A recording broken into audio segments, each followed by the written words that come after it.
एक तरफ वो लोग हैं जो संविधान के भक्षक हैं, और यहां पर मैं देख रहा हूं इस मैदान में जितने लोग खड़े हैं और इनके सहयोगी साथी वो लोग हैं जो लोग बाबा साहब भीमराव अंबेडकर जी का दिया हुआ संविधान की रक्षा करना चाहते हैं। यहां पर जो जन समर्थन है वो इसके लिए भी है कि समाजवादी पार्टी इंडिया गठबंधन जीते और साथ ही साथ हमारा जो संविधान है वो बचे। संविधान बचेगा तो हमारा लोकतंत्र बचेगा, और लोकतंत्र बचेगा तो हमारा आपका एक वोट देने का जो अधिकार है वो बचने का काम होगा। ये एटा वाले लोगों को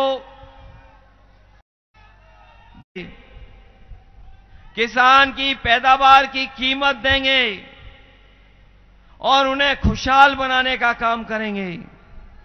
हमारे किसान भाई हैं और सब गांव से लोग आए हैं। अभी फसल तैयार हुई है। यहां जितने भी खड़े लोग हैं, कोई हमें बता दे यहां पर किसान भाई और किसान के परिवार के लोग, क्या किसी को गेहूं की कीमत की आय 2 गुनी मिल गई? यही बीजेपी के लोगों ने वादा किया था कि आय 2 गुनी कर देंगे। न आय 2 गुनी की और न सरकार ने कोई ऐसा इंतजाम किया है जहां हमारा किसान जाकर के अपनी फसल की कीमत ले ले। न कीमत दे पा रही है, लेकिन महंगाई कर करके एटा वालों से बहुत पैसा ऐंठा है इन्होंने। इतना पैसा ऐंठ लिया है महंगाई बढ़ा के जिसकी कल्पना नहीं की जा सकती। महंगाई बढ़ गई 10 साल में, हर चीज की कीमत बढ़ा दी। और हमारे किसान भाई जानते होंगे लागत बढ़ाई जा रही है लगातार। यहां के हमारे किसान भाइयों को वो समय भी याद होगा जिस समय किसान आंदोलन दिल्ली में चल रहा था। बहुत सारे किसान भाई समर्थन में गए थे और जो पहुंच नहीं पाए थे वो अपनी जगह रह करके समर्थन कर रहे थे। बीजेपी के लोगों ने इस आंदोलन को रोकने के लिए बड़ी बड़ी आरसीसी की दीवार लगा दी, सड़कों पे कीलें ठोक दी, डीजल ट्रैक्टरों को भरने नहीं दिया।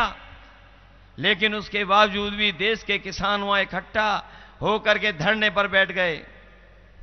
कई दिनों साल बैठे रहे। अंतोगत्वा सरकार को तीनों काले कानून वापस लेने पड़े, तब किसान घर पहुंचे। किसानों को याद है कि 1000 के लगभग किसान शहीद हुए थे। ये जो बीजेपी वाले बड़ी बड़ी बातें कर रहे हैं, और हम तो अपने पत्रकार साथियों से कहेंगे वो आंकड़े निकलवाइए। बीजेपी के 10 साल में 1 लाख किसानों ने आत्महत्या की है। ये जो लोग सपना दिखा रहे हैं कि विकसित भारत, विश्वगुरु भारत बन जाएगा, क्या दुनिया में कहीं भी 10 साल में 1 लाख किसानों ने आत्महत्या की होगी? कहीं किसानों ने आत्महत्या नहीं की, केवल भारत में, और वो भी तब जब भारतीय जनता पार्टी की सरकार यहां पिछले 10 साल से है। किसानों को धोखा दिया इन्होंने। और हमारे नौजवान जानते होंगे यहां खड़े हुए हैं, इनका भविष्य खत्म कर दिया। यहां बहुत सारे नौजवान हैं जिन्होंने परीक्षा की तैयारी की होगी, अपने संसाधनों से परीक्षा देने गए, पढ़ाई करी, ट्रेनिंग करी, उसकी तैयारी की। कई नौजवान हैं जिन्होंने कोचिंग ली, और जब परीक्षा देने गए, घर लौट करके आए तो पता लगा पेपर लीक हो गया। और कोई एक पेपर लीक नहीं हुआ, ये नौजवान जानते होंगे जितनी परीक्षा हुई हैं, उत्तर प्रदेश सरकार की हर परीक्षा का पेपर लीक हो गया। अभी आए थे 2 नंबर वाले नेता, पता नहीं यहां भी सभा करके गए होंगे कि नहीं करके गए, आसपास कहीं करके गए हैं। और लखनऊ वाले तो हर जगह घूम रहे हैं। ये पहली सरकार है जो लीकेज इसका रुक ही नहीं पा रहा है। बताओ पेपर लीक हुए कि नहीं हुए? और अभी जब भर्ती गए थे नौजवान, पुलिस की भर्ती देखने गए थे, 60 लाखों लाख बच्चों ने पर्चा भरा। जब घर लौट करके आए, घर बैठ गए, तो पता लगा ये पुलिस की भर्ती का भी पेपर लीक हो गया। लाखों नौजवान ऐसे ही रह गया। मैं अपने नौजवानों से कहना चाहता हूं, ये सरकार नौकरी नहीं देना चाहती है, इसलिए पेपर लीक करा रही है। और जब पहला पेपर लीक हुआ था तभी पकड़े गए होते तो शायद इतने पेपर लीक नहीं होते। पेपर लीक के कारण उत्तर प्रदेश में 60 लाख नौजवानों का इन्होंने भविष्य छीन लिया, उनको नौकरी नहीं दी है जिन्होंने परीक्षा लिखी थी। अगर हम 60 लाख ही नाराज हैं सरकार से और उनके परिवार के 2 लोग और जोड़ दें, मां बाप, तो अगर एक परिवार में तीन लोगों का वोट इनके खिलाफ चला गया तो बताओ 60 लाख का गुणा अगर हमने कर दिया 3 से तो 1 करोड़ 80 लाख होता है। और 1 करोड़ 80 लाख का भाग अगर हम 80 लोकसभाओं से दे दें तो हर लोकसभा में 2,25,000 वोट कम हो गया। बताओ कम हो गया कि नहीं हो गया? और जब से देवेश साकी जी प्रत्याशी बन गए तब से बीजेपी वालों को नींद नहीं आ रही है। एटा के बेटों ने इस बार कमाल करके दिखा दिया है कि बीजेपी के होश उड़ा दिए इस बार।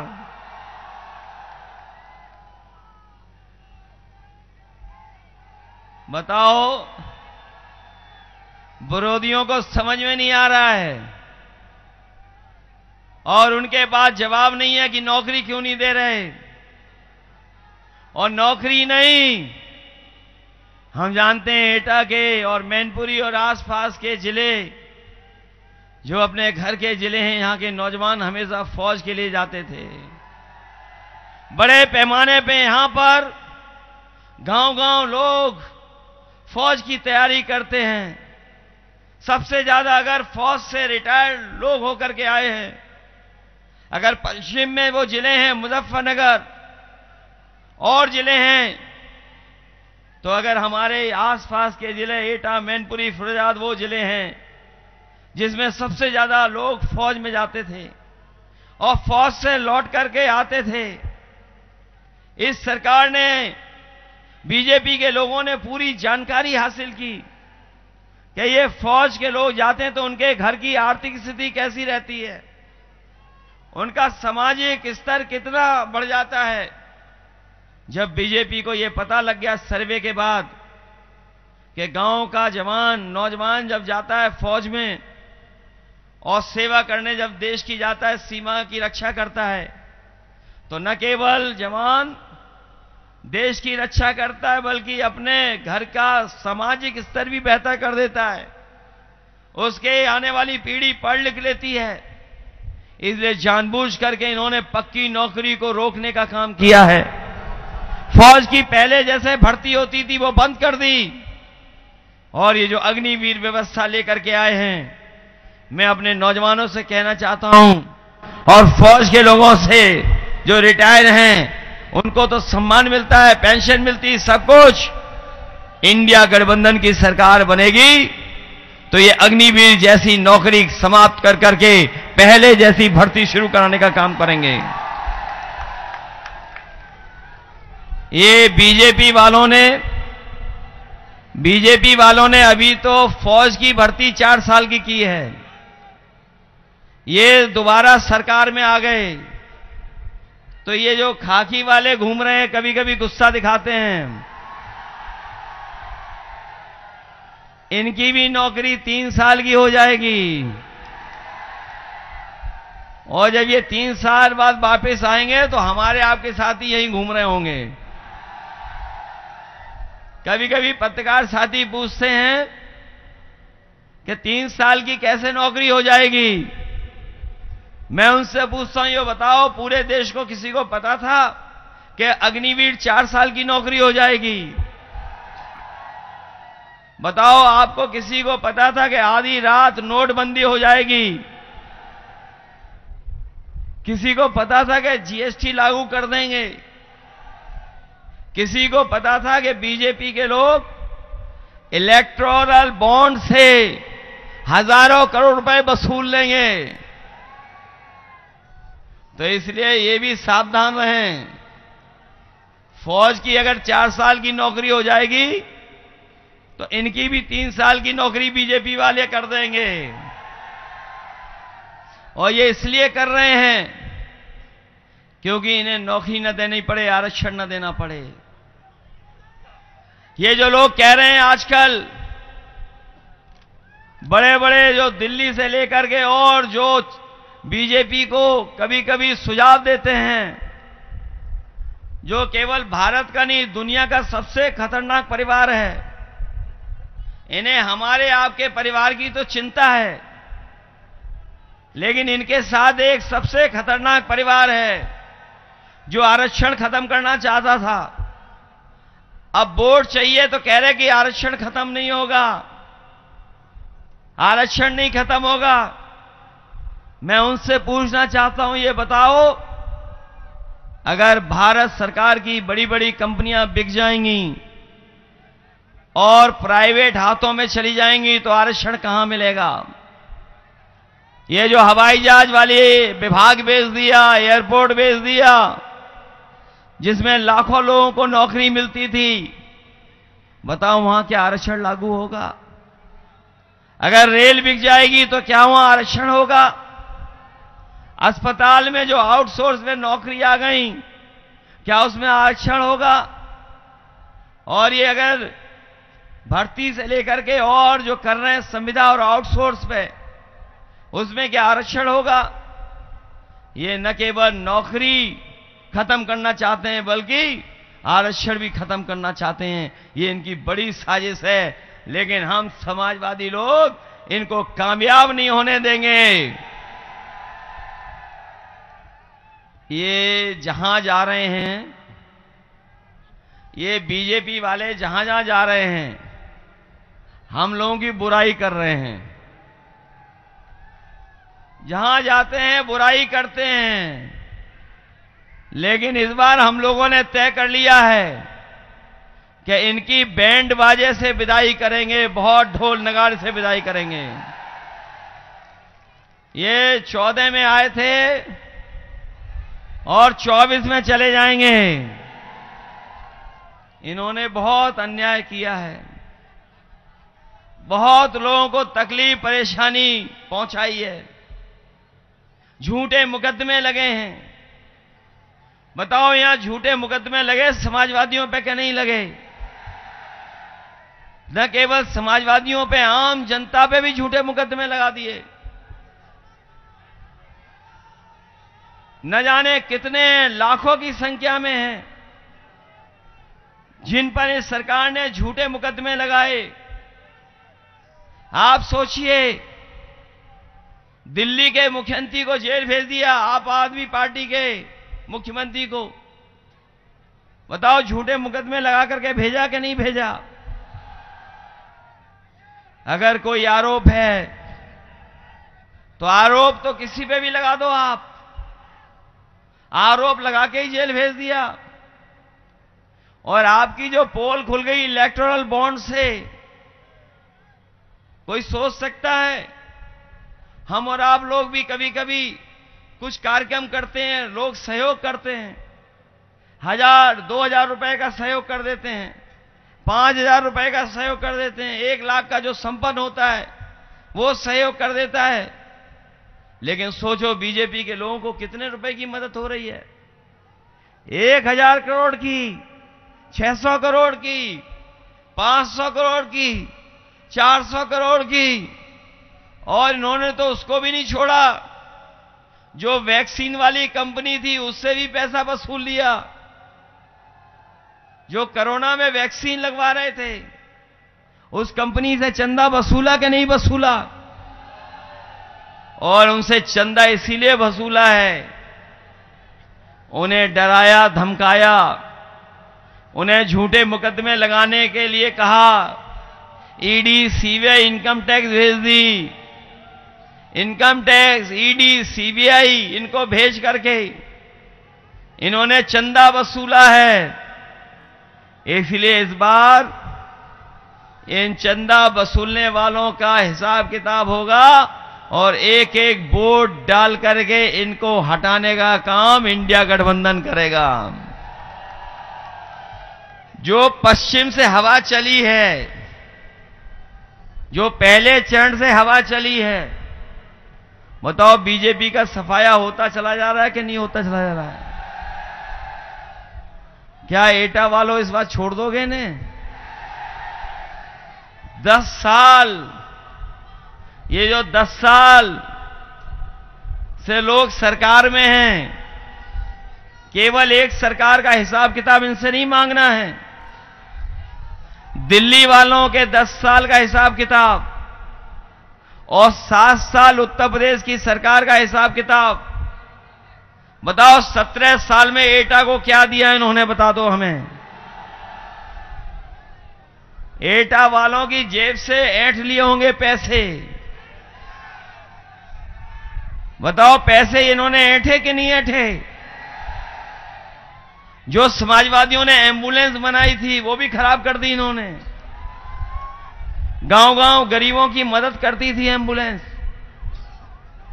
एम्बुलेंस इसलिए व्यवस्था की थी कि गरीब के परिवार में अगर कोई बीमार हो जाए तो फोन करे, अस्पताल पहुंच करके उसका इलाज हो जाए।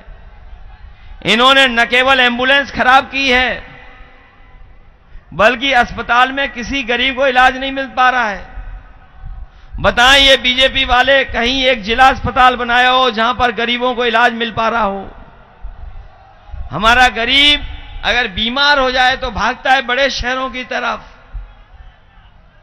आगरा में जाकर के लूट होती है उसके साथ। दवाई, इलाज सब कुछ महंगा कर दिया। और ये 100 नंबर दी थी पुलिस को, जिसको 112 कर दिया। बताओ 112 बनने के बाद वसूली हो रही ज्यादा कि नहीं? बिजली का बिल ज्यादा देना पड़ रहा, मीटर लग गया सब जगह। और अभी तक इन्होंने बिजली लगाने का कोई कारखाना शुरू नहीं कर पाए। ये कारखाने के बारे में बोलते ही नहीं हैं। इनकी आंखों को पता नहीं क्या हो गया। एटा आते होंगे तो बताओ, उन्हें दिखाई नहीं देता कितना ऊंचा पावर प्लांट लगा हुआ है। बताओ बीजेपी के नेता आए यहां पर, किसी ने नौकरी के बारे में बात की? बताओ, ना पेपर लीक के बारे में बात की, और ना आरक्षण देने की बात की, और ना इतना बड़ा पावर प्लांट है जो चालू हो जाता तो शायद बिजली सस्ती मिलती। बताओ चालू हो गया क्या? न केवल ये एटा और आसपास को बिजली देता, बल्कि पूरे उत्तर प्रदेश को ये बिजली देता। ऐसा कारखाना समाजवादियों ने लगाया और आज भी नहीं शुरू कर पाए। इसलिए सावधान रहोगे इस चुनाव में। मतदान के दिन अपने बूथ की रक्षा करेंगे आप। एटा वालों घबरा मत जाना। ये चुनाव हमारा आपके भविष्य का तो है ही है, आने वाली पीढ़ी के भी भविष्य का है। क्योंकि अगर ये सत्ता में आ गए तो ये संविधान बदल देंगे।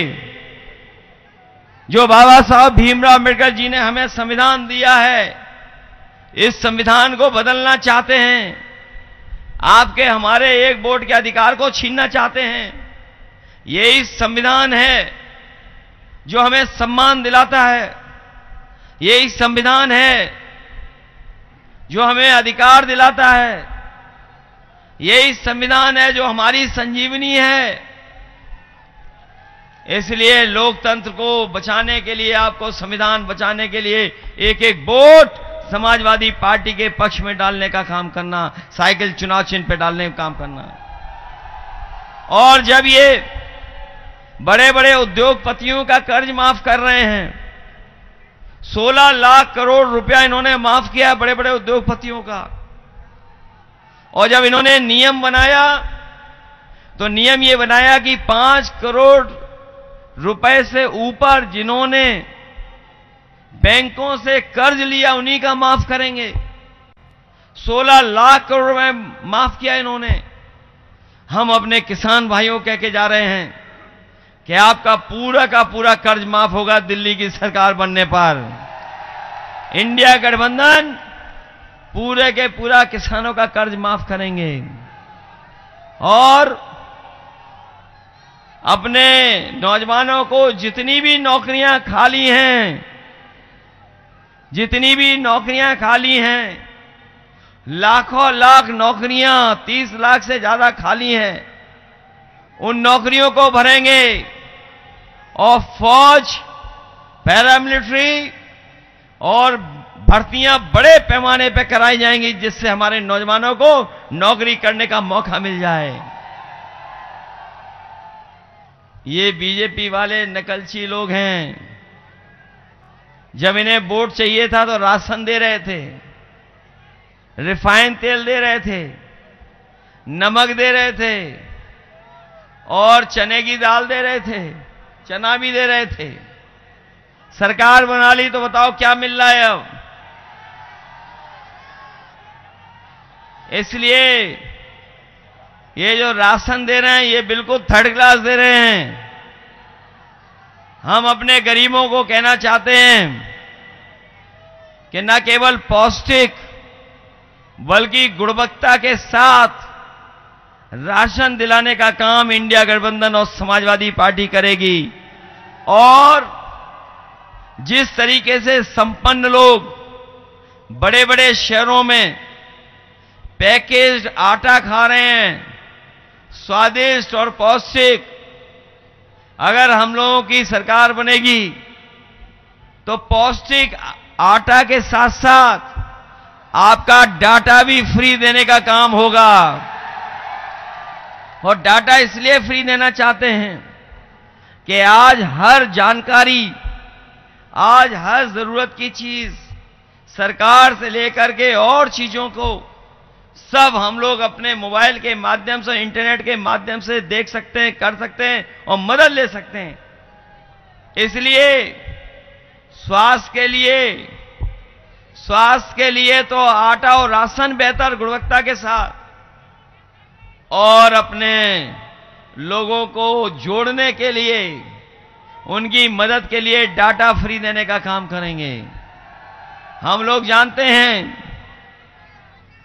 न केवल आम लोग असुरक्षित हैं बल्कि हमारे खेत भी सुरक्षित नहीं बचे। खेत की किसान खुद सुरक्षा कर रहा है। और हम पत्रकार साथियों से कहेंगे, अभी जो बजट आया था उसमें मुख्यमंत्री जी ने एक योजना चलाने के लिए बजट रखा था 50 करोड़। मुख्यमंत्री जी ने खेतों की रक्षा के लिए मुख्यमंत्री खेत रक्षा योजना चालू की थी। अरे मुख्यमंत्री खेत रक्षा, मुख्यमंत्री से रक्षा नहीं करना है खेत। हम और आप जानते हैं खेत को किससे बचाना है, किससे रक्षा करनी है। तो कम से कम वहां पर उसका नाम तो लिख देते। इसलिए सावधान रहिए मतदान के दिन तक। और ये जो चरण का चुनाव होने जा रहा है ये सबसे महत्वपूर्ण चरण है। और एटा वालों बहुत दिनों से नहीं जीते हम लोग। इस बार तो पीडीए परिवार जिता रहा है। ये पीडीए परिवार, ये जो कभी कभी हम लोगों से कहते हैं कि हम यादव वाले लोग हो गए हैं, हम लोगों के आरोप लगाते हैं ये लोग, ये हमें और आपको बदनाम करने के लिए आरोप लगाते हैं कि नहीं लगाते हैं? हमें और आपको बदनाम करने के लिए इन्होंने कहा कि सब एसडीएम भर्ती कर दिए थे। एक दिन सदन में मुख्यमंत्री जी को पता ही नहीं क्या कह रहे हैं, बोले जब समाजवादी सरकार बनी थी तब एसडीएम 46 में 56 भर्ती हो गए थे। हम आज तक पूछ रहे हैं उनसे, वो 46 में 56 वाली सूची कहां है? हम लोगों ने भी अब पीडीए परिवार बना लिया, पीडीए परिवार, इसीलिए घबराए हुए हैं। बताओ, पीडीए परिवार से घबराए हैं बीजेपी के लोग क्या नहीं? और पीडीए परिवार जब से जुड़ गया, बड़ा हो गया परिवार, तब से ये इंडिया गठबंधन का नाम इंडी बोलते हैं। बताओ, इन्हें अंग्रेजी भी समझ में नहीं आ रही है, ये नाम भी नहीं ले पा रहे हैं। ये पीडीए ही एनडीए को हराएगा, यही अपने पिछड़े दलित, आदिवासी, अल्पसंख्यक और आदि आबादी भारतीय जनता पार्टी को इस बार हरा करके उन्हें लोकसभा से हटाने का काम करेंगे। वैसे तो बहुत दावा करते हैं कानून का, बहुत दावा करते हैं कानून का। अभी हम मंच पे आए तो हमें बताया कि पकड़ हो गई है, पकड़ हो गई है समसपुर मरारा में, पकड़ हो गई। बताओ, ये सरकार दावा करती कानून, लॉ एंड ऑर्डर, और 1 महीने, ये कोई एक घटना नहीं है। उत्तर प्रदेश के पूरे आंकड़े निकलवा लें, सबसे ज्यादा लूट, डकैती, इस तरह के काम हो रहे हैं, पकड़ के काम। केवल यही नहीं, पहली बार देखने को मिल रहा है यूपी में कि अभी तक तो हम और आप जानते थे और देखते थे कि पुलिस चोर को पकड़ रही है, लेकिन पहली बार देखने को मिल रहा है पुलिस चोर पुलिस को पकड़ रही है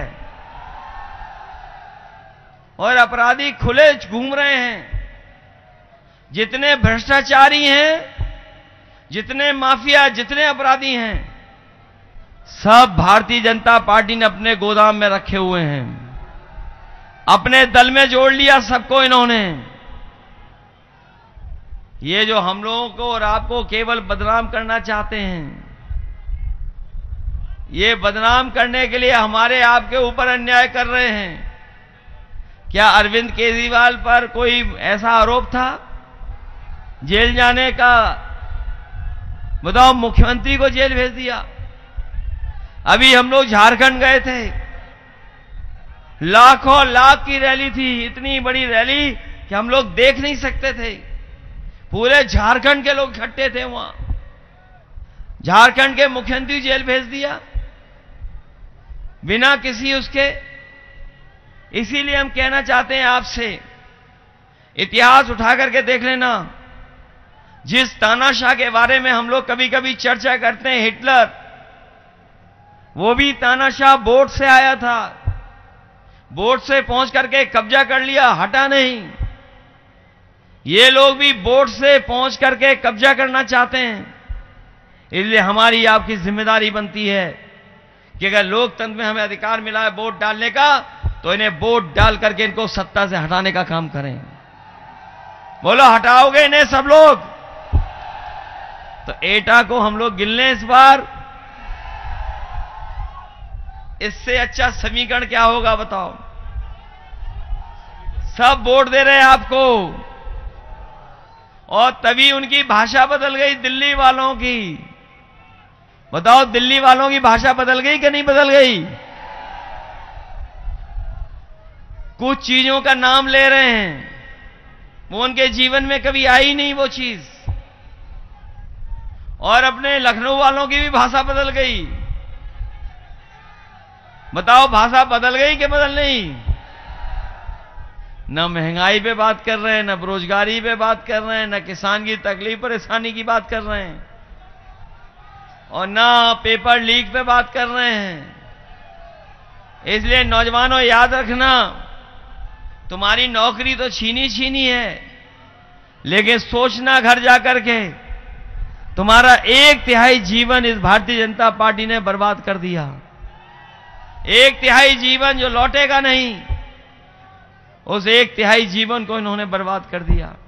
इसलिए सब लोग मिलकर के देवेश साग जी को साइकिल चुनाव चिन्ह पे जिताने का काम करना है। इतनी गर्मी, इतनी दोपहरी में कुछ लोग तो हैं टेंट के अंदर, थोड़ी बहुत छाया मिल रही है, लेकिन बिना उसके ही दोपहरी में खड़े लोगों का मैं बहुत बहुत धन्यवाद देता हूं। चाहे वो सामने ऊपर दिखाई दे रहे हों, चाहे हमारे सामने हो, दूर तक देखना हो, बाईं तरफ और पीछे भी लोग खड़े हैं। और पहले हम लोग सर्टिफिकेट वगैरह देने लगे थे, जाति जनगणना तो कराएंगे ही कराएंगे, जिससे हर आबादी को अपने हिसाब से हक और सम्मान मिल जाए, जो जितना आबादी में उस हिसाब से हक और सम्मान मिल जाए। बघेल समाज को हम लोग सर्टिफिकेट देने लगे थे, धन का सर्टिफिकेट, जो इस सरकार ने रोक दिया जानबूझ करके। हम लोग जारी कराने का काम करेंगे, उन्हें भी सम्मान दिलाने का काम करेंगे। जहां तक हम लोगों का नारा था पुरानी पेंशन बहाल होगी, पहले भी बहाल करना चाहते थे, अग्निवीर खत्म होगी और पुरानी पेंशन बहाल होगी। हमें शिक्षा मित्रों को हम लोगों ने सम्मान दिया था, उन्हें पक्की नौकरी देने का इंतजाम कर रहे थे। शिक्षा मित्रों का इन्होंने जीवन बर्बाद कर दिया, उन्हें भी सम्मान और सरकारी नौकरी की तरह उन्हें नौकरी देने का काम भी समाजवादी सरकार में होगा। किसानों का कर्ज माफ होगा पूरा का पूरा। जब ये उद्योगपतियों का कर्ज माफ कर सकते हैं तो किसानों का कर्ज माफ क्यों नहीं होगा?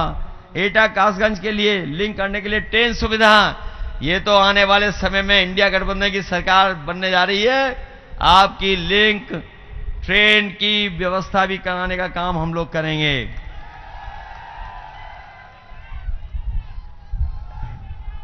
और अगर हमें एटा को सीधे आगरा लखनऊ एक्सप्रेसवे से जोड़ना पड़ेगा तो वो भी जुड़वा करके सीधा सीधा लखनऊ और पीछे दिल्ली पहुंचाने का काम करेंगे। जहां हम एटा आप लोगों से सहयोग मदद मांगने आए हैं, वहीं बगल में भी ख्याल रखना मैनपुरी का। मैनपुरी तो याद है, और इधर सब हम लोग ही लड़ रहे हैं चुनाव। मैनपुरी तो नहीं भूल जाओगे आप लोग। और फरक्काबाद में भी लड़ रहे हैं, डॉक्टर नवल किशोर साग के, इसलिए उनकी भी मदद करना, सब लोग मदद कर देना और जिता देना। यही आपसे अपील, यही निवेदन में करना है। बहुत बहुत धन्यवाद आप सबका।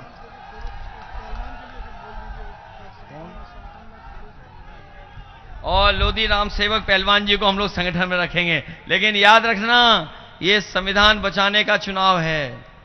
बचाओगे हमारे फौजी भाइयों? ये नौजवान जिनकी नौकरी छूटी, परीक्षा छूट गई, परीक्षा पेपर लीक हो गए, बताओ बूथ रक्षक बन के काम करोगे कि नहीं करोगे? इसलिए सब लोग मिलकर के मदद करना, यही अपील मैं करने आया हूं। इस सफल कार्यक्रम के लिए आप सबको बहुत बहुत धन्यवाद, बहुत बहुत आभार प्रकट करता हूं।